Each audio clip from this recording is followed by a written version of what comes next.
long list of celebrities and politicians called for unity at the convention last night, including New Jersey Senator Cory Booker. We cannot fall into the complacency or indifference about this election, because still the only thing necessary for evil to be triumphant is for good people to do nothing. You know the saying. My fellow Americans, we cannot be seduced by cynicism about our politics, because cynicism is a refuge for cowards. And this nation is and must always be the home of the brave.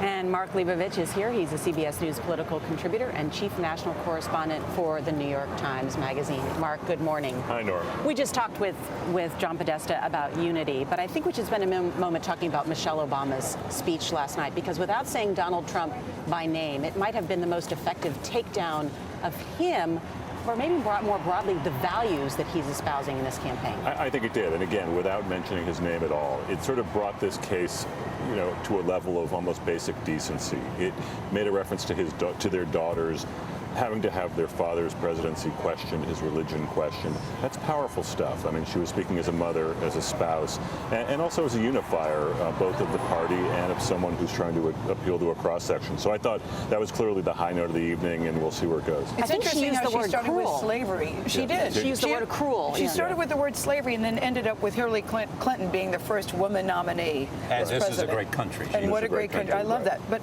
do you think that Michelle Obama did for Hillary Clinton what Bill Clinton did for Barack Obama back in 2012? It's a little different. I mean, Bill Clinton made more of an argument for the presidency, for it was more of a Democratic versus Republican argument, whereas what I think Michelle Obama did was she sort of shifted the tenor. She sort of pivoted almost from the values of what we'd seen earlier in the day, sort of a partisan division or an intrapartisan division, to something more sort of holistic. And appealed to the better angels, too. And I think it appealed to the better angels. I mean, in some ways, this campaign is about worse angels, better angels. Exactly. One of the interesting things is when she got home last night, did the president say to her, "Why did you have to be so good? Yes. What am I going to do now?" Right. Well, I think maybe in retrospect, the Democrats could be thinking maybe she should have spoken maybe a little later, because I think it was a tough act for Elizabeth Warren to follow afterwards. Yeah, tough act for and even anyone Bernie to follow. Sanders Yeah. to follow, especially Elizabeth Warren. No, I love when she said it's not about black or white, Democrat or Republican. It's about who will lead the children,